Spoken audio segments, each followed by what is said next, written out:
Hello everyone, it's Brett here, Lionheart84, and I thought I'd give you a little surprise with have a look at how my pot full of Pawpaw seedlings doing. This is Asimina Triloba.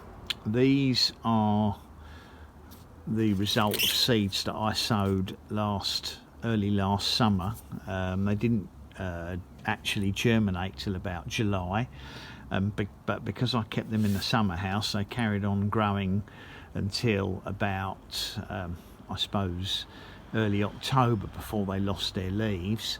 And because I've left them in the summer house, they've woken up quite early this year, much earlier than my in-ground and potted ones that are outside. So these have already put on about 4 inches of growth. Now the reason they probably haven't grown more, as you can see, it's like a miniature forest there. I planted a lot of seedlings in one pot because I wasn't actually really expecting them to germinate, and in actual fact they've germinated really well.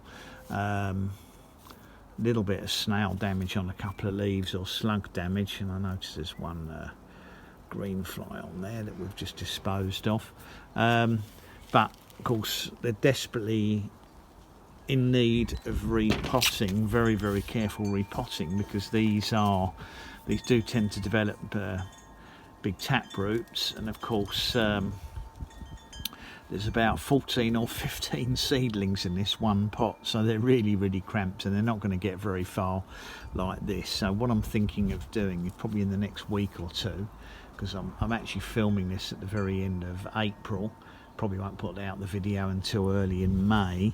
There's no point in leaving them in here and them sort of being spoilt. If I can gently manage to tease them apart and transplant them into each one into its own, I'll get tall pots like this and put one in a tall pot on its own.